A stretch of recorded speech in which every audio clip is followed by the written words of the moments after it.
Muy buenas tardes a todos. Espero que estén muy bien. ¿Me pueden confirmar si ahí están viendo la pantalla, por favor? Hola Pachito, buenas tardes. Sí, ahí se alcanza a ver. Perfecto. Listo. Ya entonces les comparto por acá la presentación. Listo, muy bien. Bueno, entonces, de nuevo, muy buenas tardes a todos. De parte de nuestro grupo de interés, queremos dar esta charla académica en la que vamos a abordar este tema, la displasia de la cadera en desarrollo o displasia del desarrollo de la cadera. Este término ha venido acompañándose desde los últimos años. Ya vamos a abordar un poco más acerca de ese cambio de terminología para podernos referir a lo que desde su patogenia se puede explicar. Bien, es un tema muy importante para la parte de la pediatría y la ortopedia. Son dos especialidades que manejan en conjunto a los niños que tienen esta condición médica y es labor del pediatra conocer el tamizaje de estos niños y labor del ortopedista realizar el manejo especializado de esta condición. Vamos a mirar ambos puntos de vista, revisaremos las diversas recomendaciones que existen a nivel nacional e internacional de lo que se tiene para este tema. Muy bien, bueno, entonces mi nombre, Juan Francisco Guevara, actualmente en semestre 13, interno Junior Elite de Pediatría de la Universidad de La Sabana. Entonces vamos a empezar con esta presentación. Como referencias bibliográficas, como les mencionaba, tenemos a la parte nacional e internacional, tres documentos de cada lado. Bien, de la parte nacional tenemos la revista Pediatría de la Sociedad Colombiana de Pediatría, en la cual se reunieron personas de todo tipo, profesores de pediatría y de ortopedia para poder hablar acerca de este tema. También encontramos este documento que es del Hospital Universitario Departamental del Nariño, un documento muy importante porque tiene varias recomendaciones que se han venido utilizando en este área en específico y ustedes se preguntarán por qué Nariño es tan importante. Ya lo veremos si es por la parte epidemiológica que tenemos en nuestro país. Y nuestra guía de práctica clínica, que vamos a mirar algunas cosas. Hoy en día ya tiene sus limitaciones. Como es de costumbre con nuestras guías de manejo, pues ya llevamos buen tiempo sin que se actualice. Desde el año 2013 no tenemos una actualización de esta. Y al marco internacional tenemos las recomendaciones de UpToDate al respecto. Entonces aquí tenemos la parte epidemiológica, clínica y de manejo. Muy bien, vamos a dividir esta presentación en cuatro secciones de la patogenia, clínica, diagnóstico y manejo, hablando de las especificaciones de cada una de ellas. Muy bien, entonces la displasia de la cadera en desarrollo es un problema de salud pública. Mucha gente piensa que pues esto es un tema pues muy superficial que afecta solo a los niños, pero esto no es cierto. Las complicaciones que pueden surgir a partir de esta condición médica tienen repercusiones incluso para la vida adulta. Es por eso que su detección temprana y el manejo oportuno son tan importantes y es necesario que se conozcan. No solamente, como bien decía, de la parte pediátrica, sino también de la parte ortopédica. Entonces tenemos aquí la sección de patogenia. Vamos a hablar de la terminología, factores de riesgo y su epidemiología. Muy bien. Entonces, ¿qué es la displasia de la cadera en desarrollo? Vamos a utilizar esta sigla DCD para abreviar este concepto de ahora en adelante. Es un espectro multicausal. Son varias condiciones que nos pueden provocar un desarrollo anormal de la forma, bien sea del acetábulo y o el fémur proximal, ¿sí? Existen varios tipos de carácter mecánico, fisiológico, genético, ambiental, prácticamente que es una mezcla de todo y lo que nos va a generar es una inestabilidad mecánica de la cadera, no va a permitir un adecuado una adecuada relación articular entre las caras óseas del acetábulo y el fémur proximal. De los neonatos que tenemos, de los neonatos que tienen displasia de cadera en desarrollo. ¿Qué tenemos en ellos? Hace mucho tiempo se había hablado que era una condición simplemente de los niños. Esto se vino a repensar hasta 1989, cuando ortopedista infantil de Yugoslavia, en ese entonces, de apellido Klisic, que ahorita veremos casualmente uno de los signos importantes en la valoración de estos pacientes que tiene un epónimo a su apellido, y es que él mencionaba que no es correcto mencionar que sea un trastorno congénito, sino que es, digamos, un proceso que se lleva desde el desarrollo de esta, puede ser longitudinal desde la parte congénita, desde el desarrollo e incluso en su formación ósea. Entonces tenemos varias etapas en las cuales puede ocurrir este fenómeno, y es por eso que desde 1992 ya venimos acoplando en la literatura el concepto de displasia de la cadena del desarrollo. Muy bien, aquí tenemos esta cifra. 40% de los neonatos pueden llegar a tenerla. Asimismo, quiero mencionarles aquí otro porcentaje, y es que ¿cuántos casos creen ustedes que puedan resolverse de los neonatos sin problemas, sin recibir algún manejo previo a las 2 a 6 semanas de vida?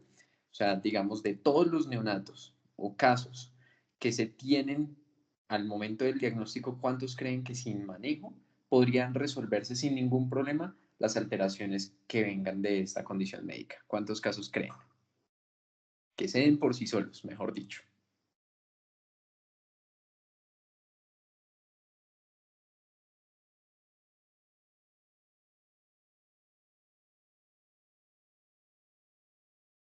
Creería que el 70 al 80% más o menos. Bueno, muy bien. Te acercaste muy, muy bien. Cerca del 90% de los casos.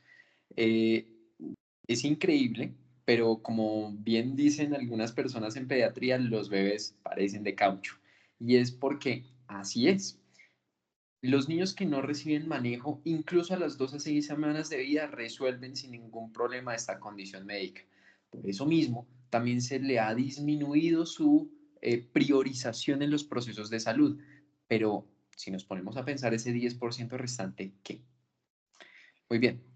Como definiciones adicionales, debemos tener en cuenta qué es luxación y subluxación. Luxación es toda pérdida completa del contacto entre la cabeza del fémur y el acetábulo, y la subluxación es un encaje incompleto entre estos dos. También tenemos una cadera inestable, que es cuando la cabeza femoral se puede reducir en reposo, pero puede luxarse con ciertas posiciones o maniobras al examen físico. Bien, estos dos conceptos van a ser muy importantes ahorita en la parte clínica. Cuando una cadera es reductible, es porque se luxa en el reposo, pero se logra posicionar la cabeza femoral con la manipulación, generalmente cuando se hace flexión y abducción del miembro afectado. Muy bien. Entonces debemos tener esos dos conceptos muy en mente: que es inestable, que es reductible. Mejor dicho, que es fácilmente luxable, entre comillas, y segundo, que se puede devolver fácilmente a su lugar original. Hay unos conceptos que son importantes y que se deben tener en cuenta, no deben confundirse con el que estamos hablando en esta presentación. Una displasia teratológica de la cadera es aquel subtipo más severo e irreductible que se constituye como una malformación de la cadera. Usualmente se asocia con síndromes genéticos, que aquí los tenemos expuestos. Está el Ehlers-Danlos, la mielodisplasia, el síndrome de Down y la artrogriposis. Todas estas cuatro condiciones son las más relevantes para la displasia teratológica. La displasia neuromuscular, por su lado, es por la debilidad de los grupos musculares adyacentes al área de la cadera. No es una condición que sea ni articular ni ósea, es por la debilidad muscular que existe. ¿En qué caso se ve esto? En la parálisis cerebral y en la espina bífida. Son en las dos situaciones en las cuales se puede ver esto y obviamente en aquellos casos en los que no se haga un buen manejo por fisioterapia que simplemente deje de debilitar los grupos musculares adyacentes a esta región. Bueno, una pregunta que les hago a ustedes para que lo piensen. ¿Quién de ustedes conoce a alguien con displasia de la cadera en desarrollo? Yo puedo contar, o sea, muchas más personas que los dedos de mi mano, ¿sí? Entonces, es realmente frecuente que encontremos a personas afectadas por esta condición médica. La distribución en Colombia está así, como lo están encontrando. Tiene mayor prelación por sí, toda la región andina de nuestro país, llegando a tener mayor prevalencia en el área del Nariño. Es donde nosotros tenemos mayor cantidad de casos. Su explicación, digamos que es un poco diversa, pero lo que tenemos de factores de riesgo por el momento a nivel nacional e internacional, lo que se ha visto es esto. Tenemos primero aquellos niños que tengan presentación de nalgas, ¿sí? Así es como se le dice. También tenemos al sexo femenino. Se dice que de 2 a 3 mujeres afectadas existe un hombre. Esa es la relación que se tiene. Digamos que es mayor la cantidad de casos en niñas por una hiperlaxitud de sus ligamentos, posiblemente debido a la relaxina de la madre, que son más reactivos estos tejidos y eso es lo que provoca este tipo de casos. La posición fetal del niño también es importante. Se ha visto con mayor afectación a la cadera izquierda, cuando existe, perdón, em, la posición occipito anterior izquierda, que esto lo que provoca es que la cadera izquierda del niño más o menos entre así golpeando contra el sacro de la madre y la desplace. El uso de fajas. Esto es algo postnatal, perdón, prenatal, que la madre debe tener en cuenta. Cuando se utilizan fajas alrededor del vientre, se limita la movilidad articular del niño dentro, ¿sí? Y es por eso que la misma articulación de la cadera se obliga a aducirse y extenderse, generando esta condición como riesgo. La historia familiar. Los gemelos se afectan en un 40%. O sea, si yo tengo a un gemelo afectado, tengo el 40% de probabilidad de que yo también tenga displasia del desarrollo de la cadera, ¿sí? Entonces, eso es lo que tenemos. Asimismo, debemos tener en cuenta que la recurrencia en los hijos posteriores es del 6% cuando hay un hijo afectado, del 12% cuando el padre es afectado o de un 36% si tanto el padre como, bueno, la madre o el padre, alguno de los dos, se ve afectado y uno de sus hijos también lo sea. O sea, tenemos un mayor riesgo dependiendo de qué tantas personas en el núcleo familiar se vean afectadas obviamente por esta condición, lo cual es realmente lógico y se le ve un patrón familiar a la condición médica. También las personas que son hispánicas y caucásicas son más afectadas por esta displasia. También tenemos los asociados no comprobados. Estos se han reportado a lo largo de la historia, pero actualmente no se lo considera porque existe bien sea evidencia escasa o contradictoria. Primero, tenemos la tortícolis congénita, la plagiocefalia, el metatarso aducto, el pie equinovaro, los primogénitos, el oligohidramnios, la macrosomía fetal y la gestación múltiple. Son cosas que no se han venido a comprobar todavía y aún se tienen como riesgos posibles que requieren mayor investigación porque son, digamos, controvertidas u opuestas las evidencias que se tienen de este tipo de estudios. La patogenia de esta enfermedad realmente, además de todos los factores que se tienen detrás de ello, es debido a ese encaje anormal del acetábulo y la cabeza femoral, pero eso ¿cuándo empieza a ocurrir? Desde la semana gestacional número 11, en esos casos, donde la cabeza femoral crece más rápido que el acetábulo y la articulación se hace vulnerable a las fuerzas mecánicas. O sea que la cabeza se hace tan grande y el acetábulo es tan chiquito que cualquier cosa que la mueva de ahí va a generar un, un desfase entre estas dos caras articulares. Y es lo que nosotros debemos tener en cuenta. Aquí está la anatomía de estos pacientes.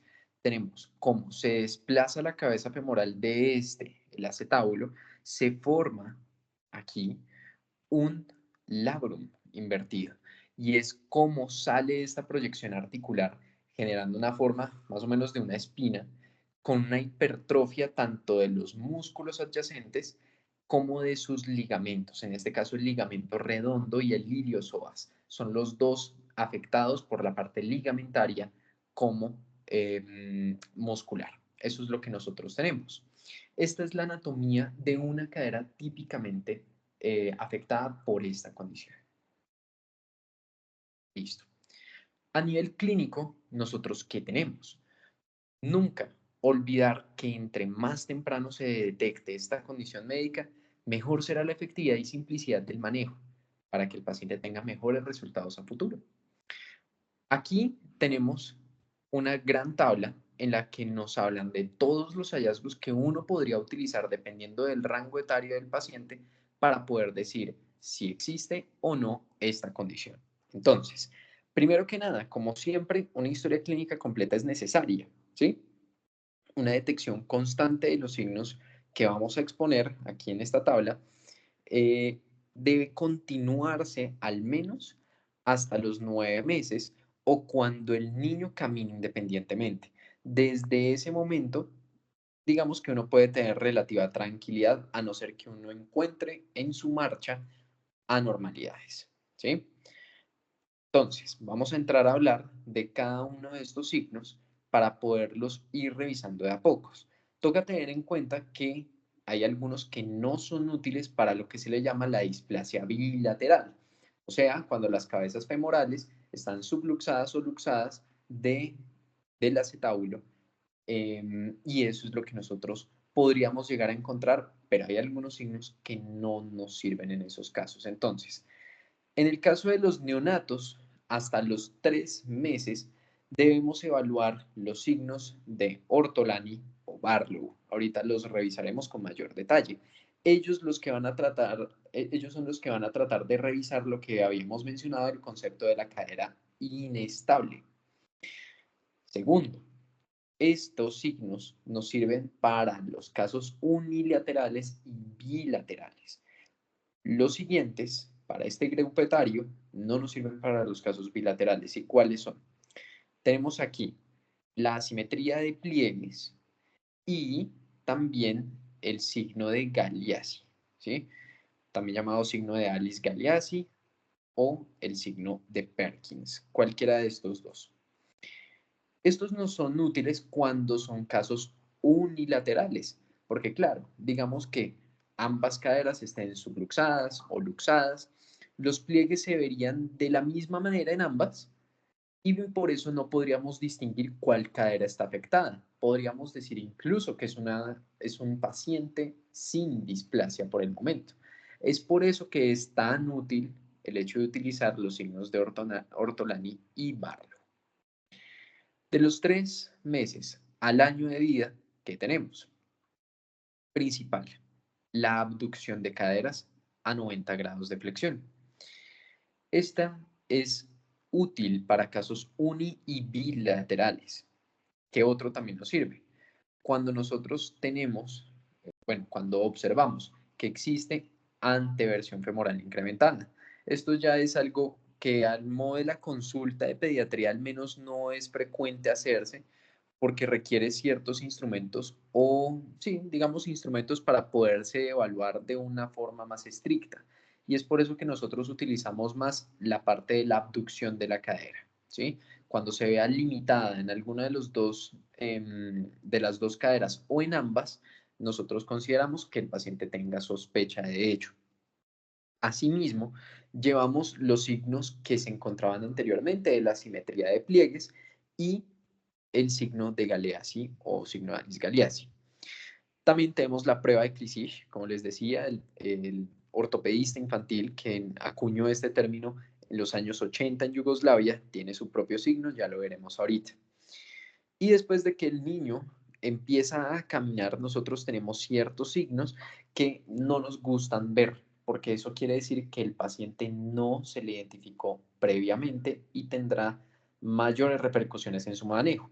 Estos ahorita los revisaremos en literalmente una sola gráfica, en una figura de un paciente, pero estos son la lordosis excesiva en la columna, un trocánter prominente de cualquiera de los dos afectados. También tenemos la marcha y signo de Trendelenburg, cualquiera de los dos. Cuando vemos un miembro más corto que el otro, o tenemos una marcha que tiene un genovalgo compensatorio. Y encontramos, digamos, que eso es debido a una retracción muscular que se tiene y nos lleva hacia aducción el fémur. Bien, eso es lo que tenemos como signos más importantes de todos y como les digo, vamos a verlos a detalle. Muy bien. Entonces aquí tenemos el signo de Barlow y Ortolani. Esta es la gráfica como típica en la que nosotros vemos que el signo de Barlow es el que luxa y el signo de Ortolani es el que devuelve, ¿sí? Por eso encontramos aquí al doctor Malo y al doctor Bueno, porque el doctor Malo, la luxa, lo que hace es realizar aducción y fuerza hacia posterior para luxar la cadera, mientras que el de Ortolani hace todo lo contrario, lo que hace es llevarla hacia adelante y abducirla. Muy bien. Aquí tenemos algo importante en este cuadro rojo y es que no debemos olvidar que aunque el signo de Barlow es más sensible que el de Ortolani, su combinación es altísimamente específica y sensible, ¿sí? Entonces es por eso que deberíamos hacerlos juntos, ¿sí? Tampoco se recomienda realizar más la presión hacia posterior en el signo de Barlow, aunque típicamente, y aún en los libros se encuentra esto, el signo de Barlow tan solo con realizar una aducción se va a notar ese clic que realiza la cadera y no es necesario mandarla hacia atrás con tanta fuerza, porque esto lo que nos va a provocar en algún momento es que la cadera no se vaya a poder reducir, ¿sí? Entonces nos deja el niño luxado en ese momento y así se podría ir de la consulta e imagínense el problema. Es por eso que hoy en día el signo de Barlow, mejor dicho, es un signo de Barlow modificado el que debería realizarse. La simetría de pliegues es muy sencilla. Deberían estirarse los miembros del paciente, revisar si existen tanto sus pliegues como extremidades asimétricas y aquí encontramos varios ejemplos. Aquí tenemos como un pliegue es más grande que el otro, ¿sí?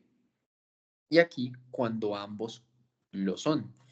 Y es por eso que la asimetría de pliegues no es útil para casos bilaterales, porque si nosotros encontráramos esto, podríamos decir perfectamente, no, pues está normal, así como en este caso, ¿cierto?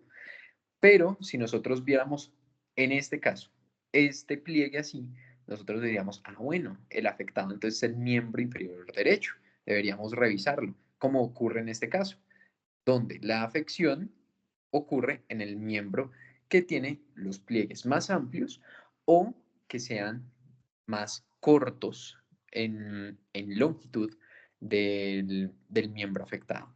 Eso es lo que nosotros podemos encontrar y aquí estas gráficas son muy útiles para poder revisar eso.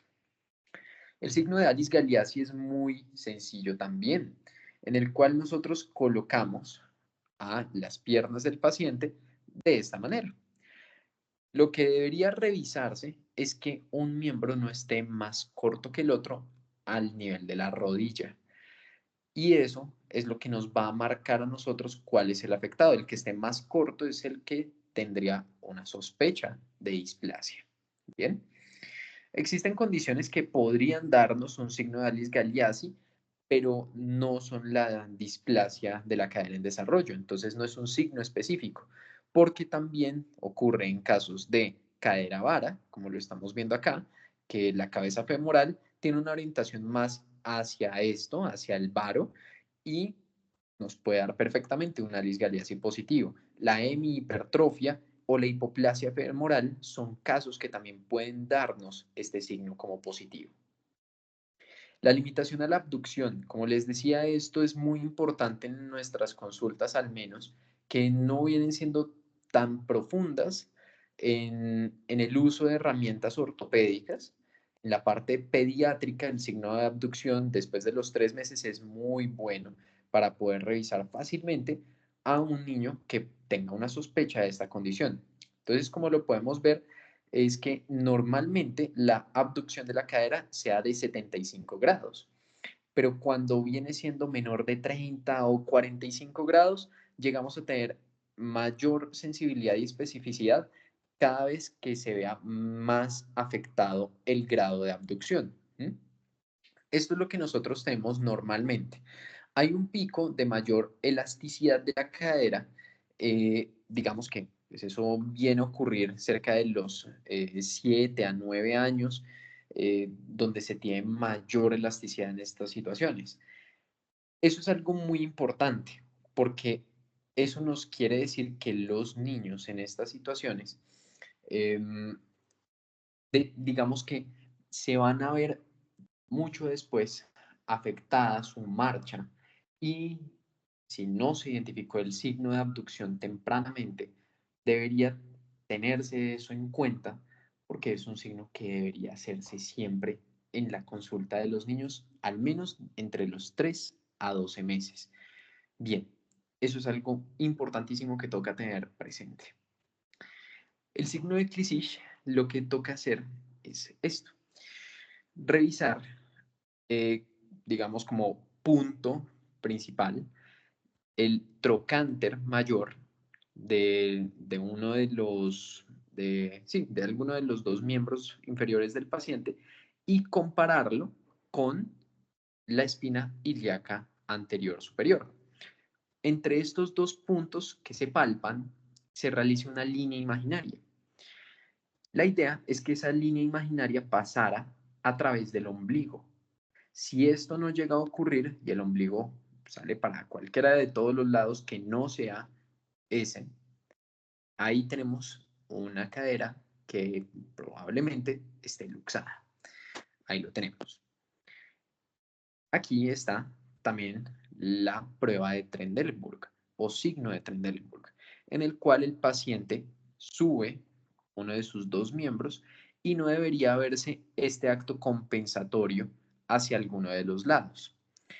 Si el paciente llega a tener, como están viendo en este momento, caída de su cadera del lado en el cual está subiendo el miembro inferior, nos quiere decir que el afectado es el otro lado.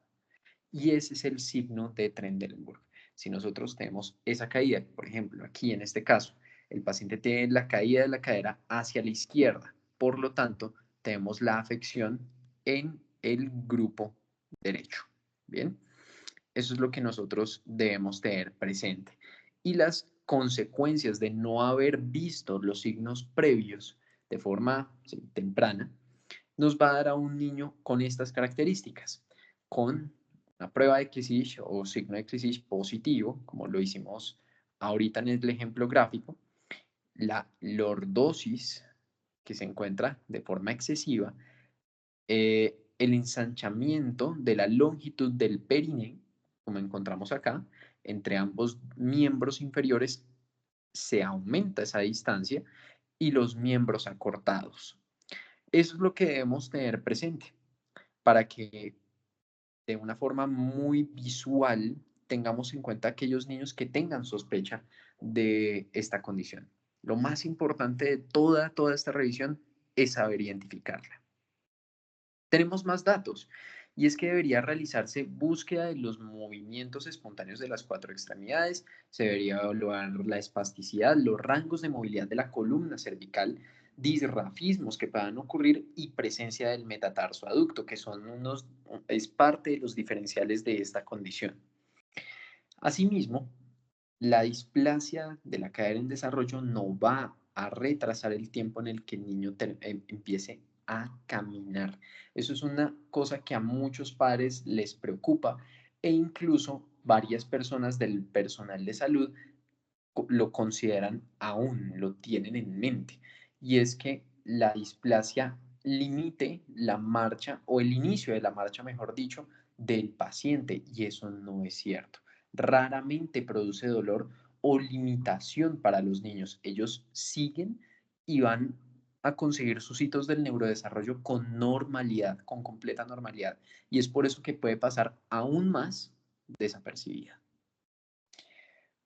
Aquí, ¿qué tenemos? La sintomatología se va a ver cuando tengamos debilidad de los abductores y el paciente tenga marcha de Trendelenburg.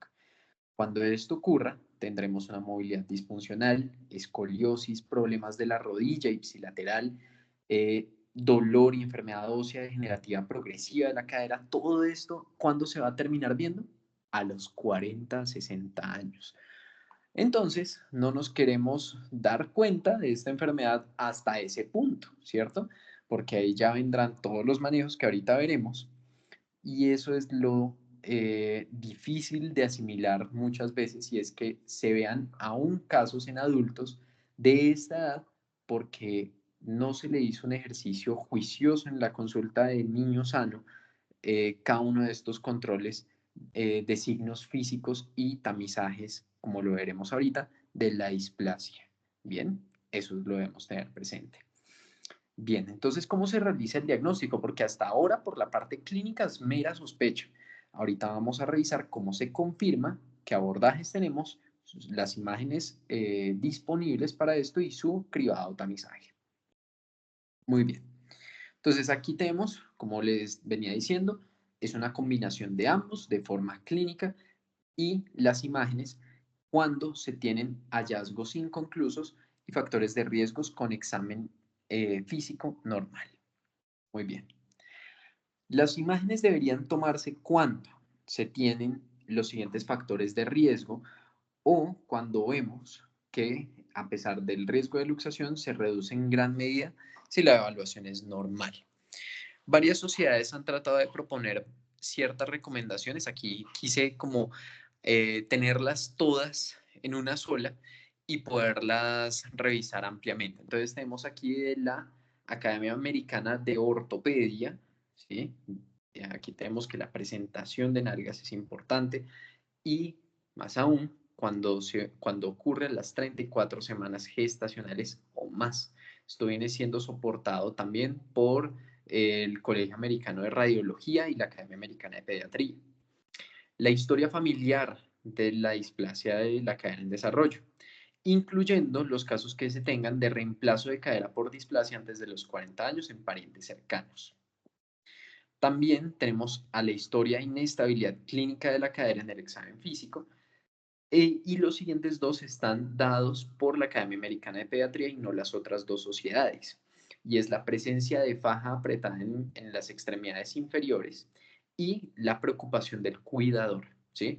Cuando eso llegue a ocurrir y literalmente el motivo de consulta sea, venga, quiero revisar cómo están las caderas de mi niño, también puede ser, digamos que, una recomendación soportada por la Academia Americana de Pediatría, pero no por las demás, porque digamos que a pesar de que se haga un tamizaje radiológico, está la cuestión si debería realizarse de forma universal. Entonces ahí está. Aunque sus resultados puedan llegar a ser normales, del 7 al 29% de los niños con presentación de nalgas demuestran la displasia de la cadena en desarrollo en las radiografías de seguimiento, ¿sí? Esto es, digamos, el sustento para que se recomiende el seguimiento estricto de estos niños hasta que caminen normalmente. Bien, aquí tenemos las posibilidades radiográficas que podríamos enviarle a los pacientes. La primera de ellas es la ecografía. La ecografía es la estrategia que nosotros deberíamos tener hasta los 4 a 6 meses de vida, no la radiografía. La radiografía vendría siendo después de ello. Aquí lo tenemos. ¿Qué es lo que pasa con la ecografía? Que es un examen que no todos los radiólogos están entrenados en hacerla, ¿sí? Hay una clasificación, aquí la quise anexar para las personas que tengan curiosidad de conocerla, es la clasificación de Graf. Es útil para poder conocer el grado de luxación de la cadera a nivel ecográfico, pero viene siendo más útil para las personas que se dedican necesariamente a ello. Esto porque es un poco más complejo de hacerse, porque debería realizarse el examen cuando el paciente, o sea, la cadera debe estar estática y luego de forma dinámica con el paciente en decúbito lateral y flexión de la cadera de 30 a 45 grados. O sea, como pueden ver, tienen varias especificaciones para realizar el examen debidamente y es por eso que a mucha gente no le gusta. ¿Qué es lo que pasa? Que la ecografía es la mejor para poder evaluar la luxación y subluxación de los pacientes antes de esta edad. La radiografía, como veremos en este momento, no lo va a detectar sino después de ese momento. Cuando nosotros ordenemos una radiografía, debemos tener en cuenta varias cosas. En general hay unos, eh, digamos, 6, 7 signos posibles a la hora de evaluar una radiografía de cadera. Obviamente hay algunos que tienen mayor complejidad que otros. En este momento voy a enseñar 4 de esos 7, porque los demás, digamos que vienen siendo un poco más complejos, ¿sí? Estos son muy sencillos.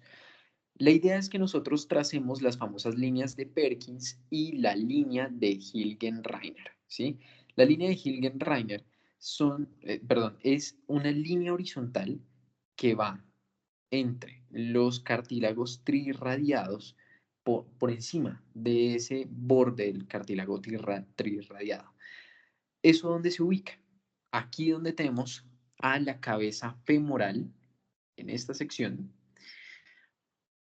deberíamos marcarla a unos 0 grados y que sea completamente horizontal, como tenemos aquí en este caso de esta cadera normal.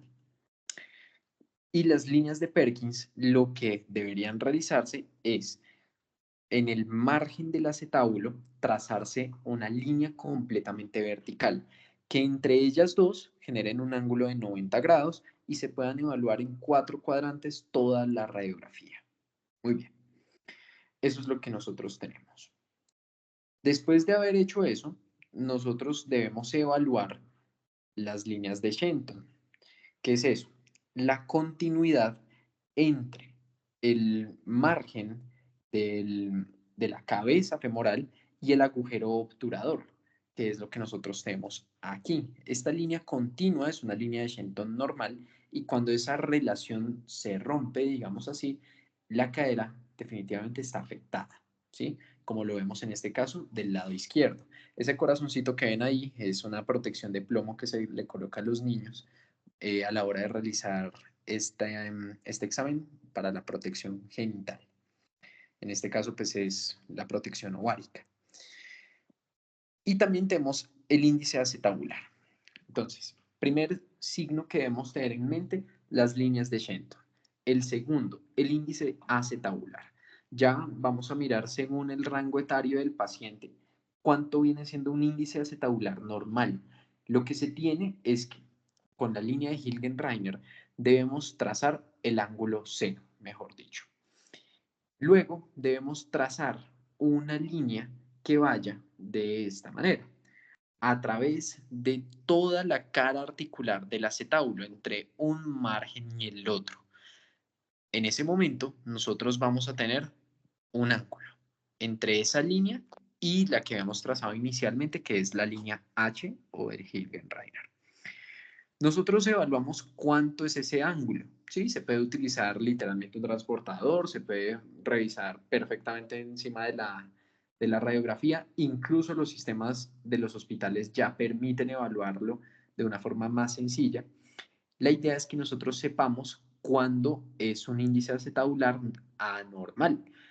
Entonces, en los neonatos, cuando se tiene más de 35 grados, es anormal y de ahí para adelante vamos descendiendo, incluso hasta llegar a más de 10 grados a los 15 años. Aquí lo encontramos en el recuadro rojo. Bien, ¿qué es lo que pasa?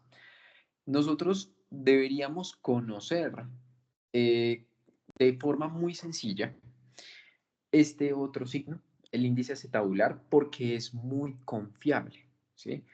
Hay muchos ortopedistas que digamos que no le gusta tanto. Sin embargo, para la parte pediátrica es muy importante tenerlo en mente porque es sencillo de aplicar y en realidad tiene buena confiabilidad, ¿sí?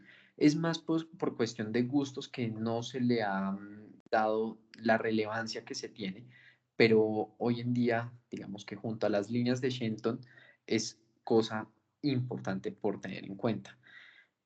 Y el tercer y cuarto signo muy importante es que a través de esos cuatro cuadrantes que habíamos visto ahorita, de la línea H y las de Perkins o líneas P, revisar la luxación y subluxación de la cadera. Bien, cuando nosotros tenemos que la cabeza femoral y el centro de dosificación de la cabeza femoral, mejor dicho, se encuentra en este cuadrante, en el grado 1, como encontramos acá.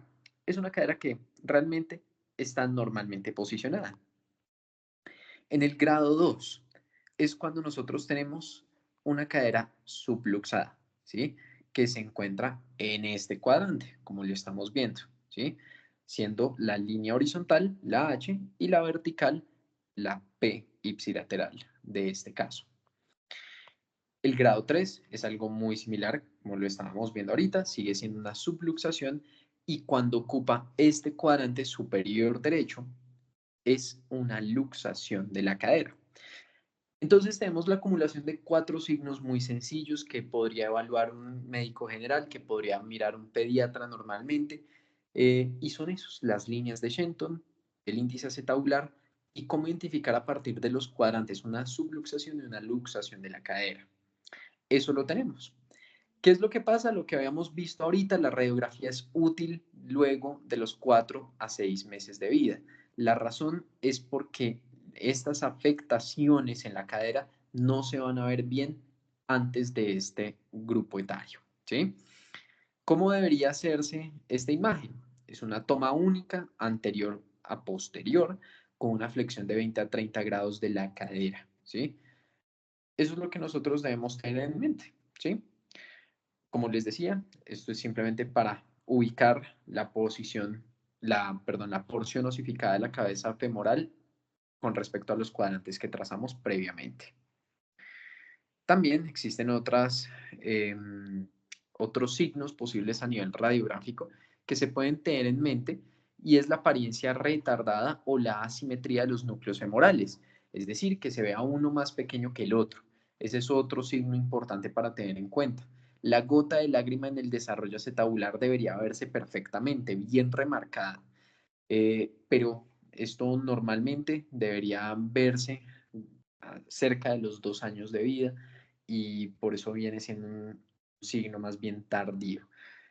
O también tenemos las muescas que se generan en el acetábulo, mejor dicho, como unas espinas que se generan por el mal posicionamiento de la cabeza femoral, que lo que nos genera es esa deformidad del acetábulo, de la cavidad del acetábulo. Y obviamente es un signo de mal pronóstico.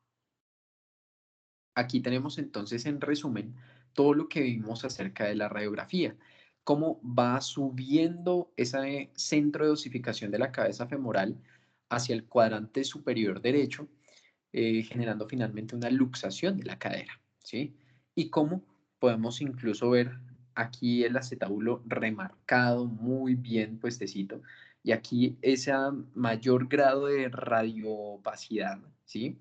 Cómo se ve en ese, o sea, mejor dicho, cómo se ve más blanco el acetábulo, quiere decir que está mejor posicionado.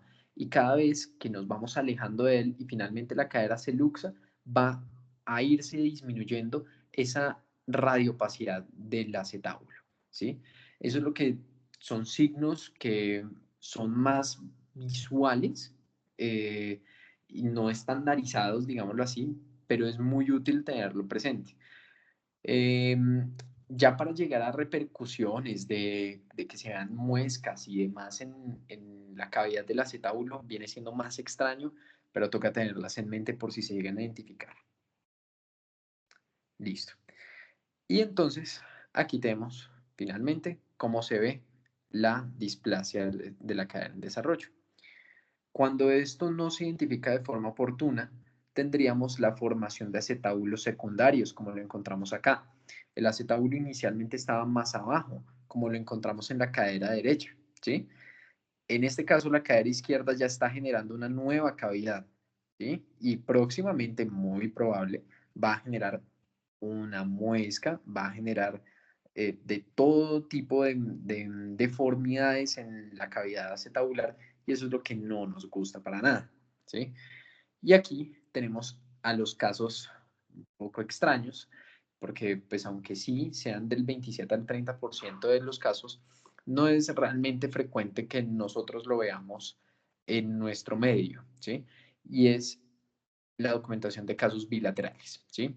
Aquí los tenemos ambos en los cuadrantes superiores derechos de la línea H y las líneas de Perkins, como se puede ver, e incluso la formación de acetábulos secundarios. Eso es lo difícil de poder ver estos casos porque a nivel clínico es difícil revisar los signos y a nivel radiográfico se podría decir, no, pues están bien porque están igualitos, pero en realidad las cabezas femorales deberían estar más abajo, por eso toca estar muy pendientes de trazar la línea H y las 2P. Muy bien. La tomografía, resonancia o arteriografías no son útiles en el diagnóstico de esta condición, pero se utilizan para confirmar la reducción de la cabeza femoral luego de una inmovilización o una cirugía. Esto es lo que nosotros tenemos a nivel nacional, que si nosotros tenemos un examen físico anormal, ¿sí? Deberíamos realizarle, dependiendo si fue un Barlow o un ortolani positivo, una ecografía a cierto tiempo, ¿sí? Ambos casos se van con ecografía para poder revisar lo que está sucediéndole al paciente en, antes de los 4 o 6 meses, obviamente, con la ecografía y el seguimiento, ahí lo tenemos especificado, bien sea a las 4 o 6 semanas para el Barlow o a las 9 semanas de haberse hecho el signo para el de ortolani. En caso de ser un examen físico normal, sin factores de riesgo, no es necesario continuar con el seguimiento de esta condición para el paciente. Pero si se tienen factores de riesgo, sí se recomienda realizarse la ecografía a las 4 o 6 semanas y tan pronto el paciente cumpla los, aquí lo mencionan, de 3 a 4 meses, que la recomendación es a nivel internacional, es después de los 4 o 6 meses, entonces podríamos decir que el punto medio son los 4 meses. Desde ese momento podríamos enviar la radiografía y revisar que también está. Bien, aquí tenemos la controversia del cribado, ¿sí? Las sociedades no se han puesto de acuerdo, algunas personas dicen que es mejor hacerlo universal, que pues no debería subestimarse esta condición médica, lo cual es cierto, pero eso a nivel población mundial, ¿qué tan bueno es? Eso es lo que se han preguntado las Task Force y la Academia Americana de Ortopedia, ¿sí? Por parte del Task Force, realmente ellos no hablan acerca de la detección de esta enfermedad, ¿sí? Entonces simplemente dejan ese espacio en blanco. Y la Academia Americana de Ortopedia no recomienda el cribado ecográfico universal. Sin embargo, la Academia Americana de Pediatría y la POSNA, que es la de ortopedia infantil de Norteamérica, sí lo recomiendan, ¿sí? Pero entonces uno diría, no, entonces a todo el mundo le mando radiografía. No, no. Lo que ellos dicen al inicio es, haga una evaluación clínica tan pronto el niño nazca. Y en cada visita del niño sano hasta que camine normalmente. Listo. Entonces, ¿yo cuándo debería mandar imágenes? Según lo que dicen ellos. Tranquilo, cuando tenga factores de riesgo. En especial porque se ha visto que a muchos padres se les han, sí, se les han ido encima los pediatras literalmente porque eh, se cometen actos, entre comillas, de negligencia por no mandar una imagen de este tipo. Finalmente, al ver a su hijo afectado por la enfermedad y que desde pequeño no se hizo. Entonces, para salvaguardar muchas veces el juicio clínico y, y el consejo de muchos pediatras y ortopedistas infantiles, estas sociedades un poco más liberales con el tamizaje universal. Y eso es lo que nosotros debemos tener en mente. Es algo muy parecido con lo que tenemos en Colombia, y es en revisar examen físico al nacer y de ahí en adelante hasta que camine, mejor dicho. Y si tiene factor de riesgo, mandar imágenes, ¿sí? Dependiendo de la edad en la que se encuentre. Muy bien. Sin embargo, nosotros, por medio de la guía de práctica clínica, no lo recomendamos. Como pueden ver, hay 3 versus 3. Está la Academia Americana de Pediatría, la POSNA, que es la de ortopedia infantil, y los ortopedistas y pediatras del Nariño para nuestro país, contra el Task Force, la Academia Americana de Ortopedia General y la Guía de Práctica Clínica de Colombia. Es una balanza y uno debería optar por irse de un lado o del otro, ¿sí? De cualquiera de los dos lados hay soporte científico y ya depende de la decisión del clínico cómo va a hacerlo. Sin embargo, a nivel nacional no se recomienda realizarse ni radiografía ni ecografía en neonatos o lactantes sin factores de riesgo ni examen físico anormal, ¿sí? Entonces, más o menos, el cribado universal no debería hacerse según el Ministerio de Salud. Aún así, los ortopedistas expertos nacionales proponen un modelo preventivo, que incluso ellos en el documento mencionan que esto fue propuesto, si no estoy mal, a inicios del siglo XXI al Ministerio de Salud, pero finalmente no se le dio respuesta por parte del gobierno para poder seguir con este proyecto que se había hecho inicialmente. Entonces, aquí tenemos en el año 2000, fue en ese punto, cuando se propuso que el proyecto fuese inicialmente el examen clínico de las caderas de todo recién nacido y repetirlo hasta los 12 meses, ¿sí? Con una ecografía de caderas a las 4 semanas y radiografía de pelvis a las 8 a 12 semanas de vida, cuando se tengan factores de riesgo, ¿sí? Y aquí encontramos en este esquema cómo además de esta estrategia de identificar a la displasia de la cadera en desarrollo, tenemos también a las estrategias de prevención. ¿Mm? Tenemos a la prevención primaria, educando a la comunidad de forma prenatal a las madres, evitando los factores de riesgo que expusimos en un inicio.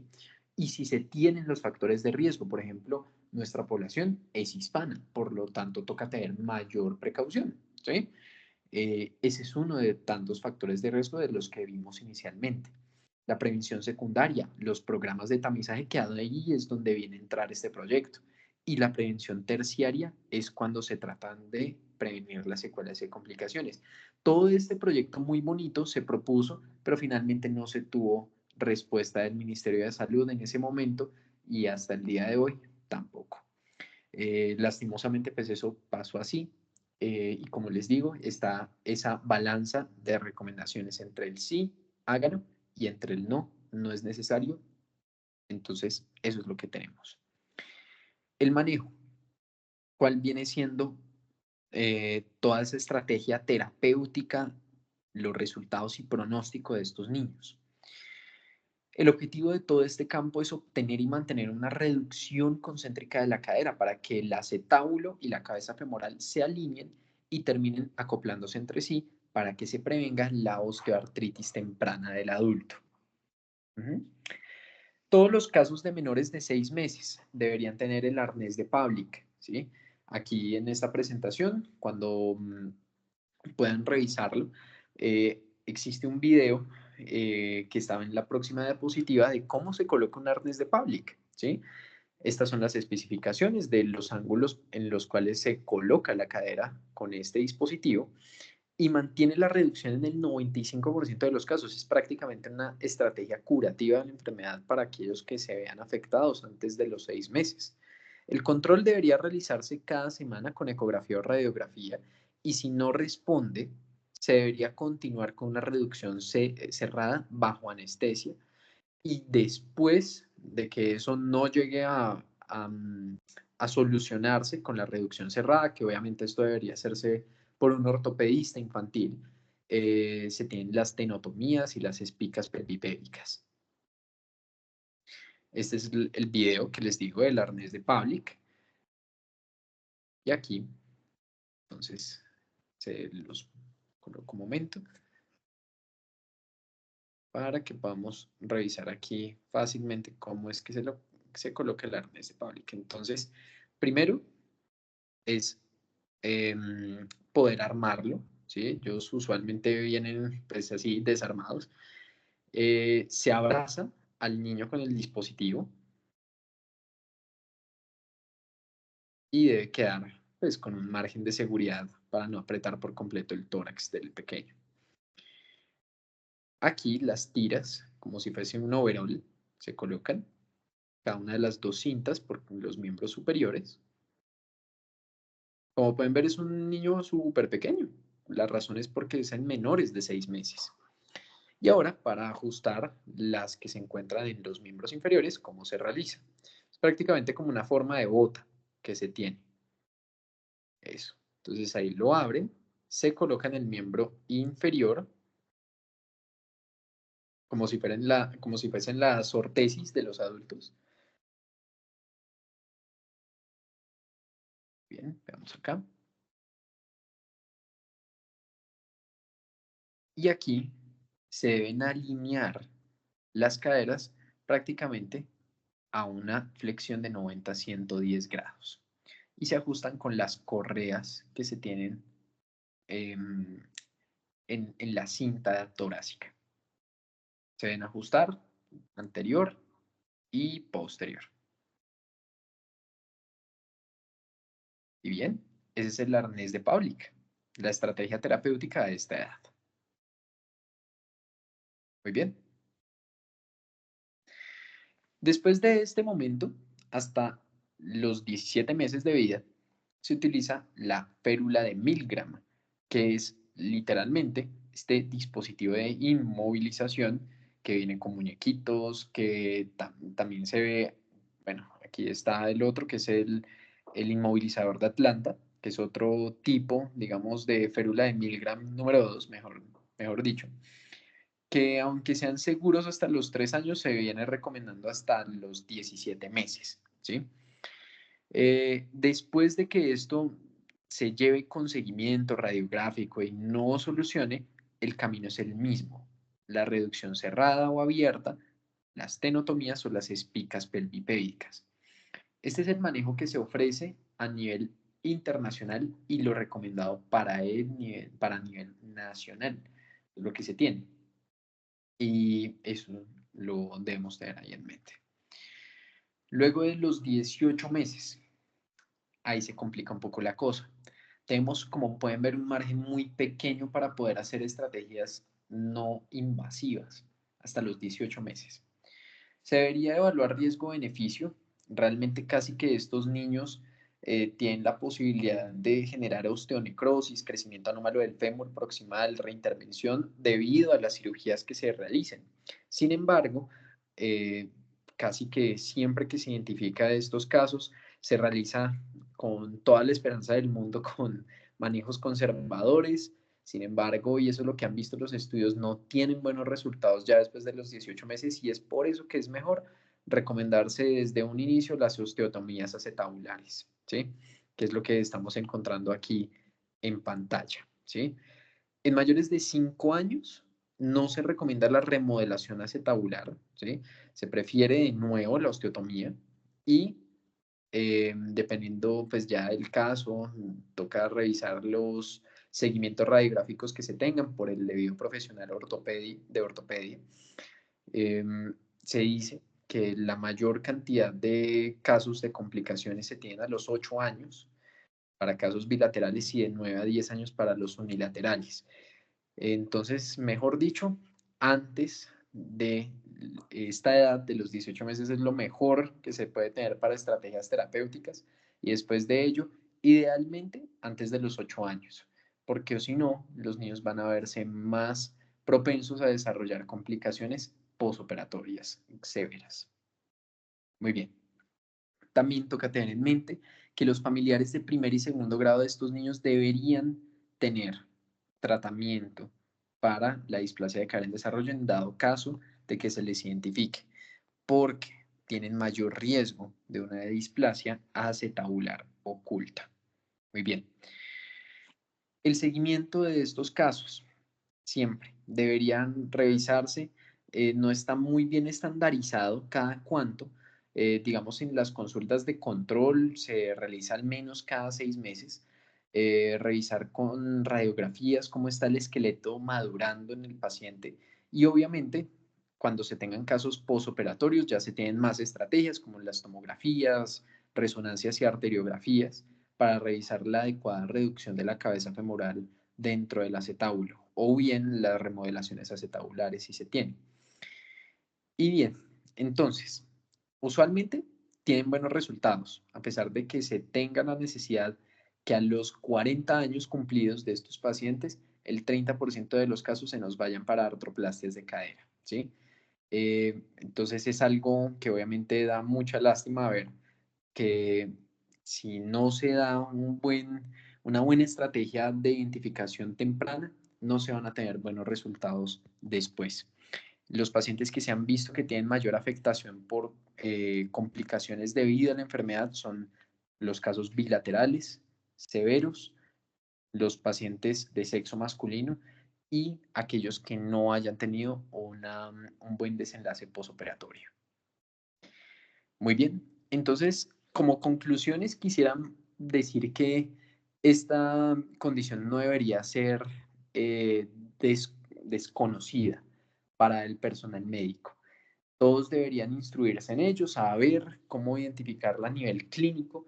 Ante la sospecha, poder realizar imágenes por los factores de riesgo que se tenga con el paciente. Cada uno elaborar su juicio clínico, si tamizarla o no, pero definitivamente el examen clínico no va a perjudicar a ningún paciente. En mi opinión, lo mejor que se debería hacer es seguir las recomendaciones, al menos de la Academia Americana de Pediatría, la de Ortopedia Infantil y nuestros ortopedistas expertos del Nariño, porque no está mal realizar un examen clínico rutinario en nuestros niños, porque aunque sí sea el 10% de los casos aquellos que necesiten ayuda, eh, si llegan a tener displasia del desarrollo de la cadera, en realidad sigue siendo el 10% y no el 0%. En esos casos es muy difícil ver, solamente he tenido la oportunidad de ver algunos casos en adultos que a raíz de un reconocimiento tardío de la condición tuvieron una osteoartritis temprana del adulto. Y pues es muy difícil, son casos muy dolorosos, no solo por el dolor en sí de la enfermedad, sino ver a alguien ya con artroplastia de cadera tan joven es muy difícil, ¿sí? Y desde pequeños, eso se puede identificar y muchas veces estará en nuestras manos, del médico general, del pediatra y en el ortopedista infantil para saber qué hacer con el manejo. Muy bien, entonces, no sé si tengan de pronto alguna pregunta de este tema.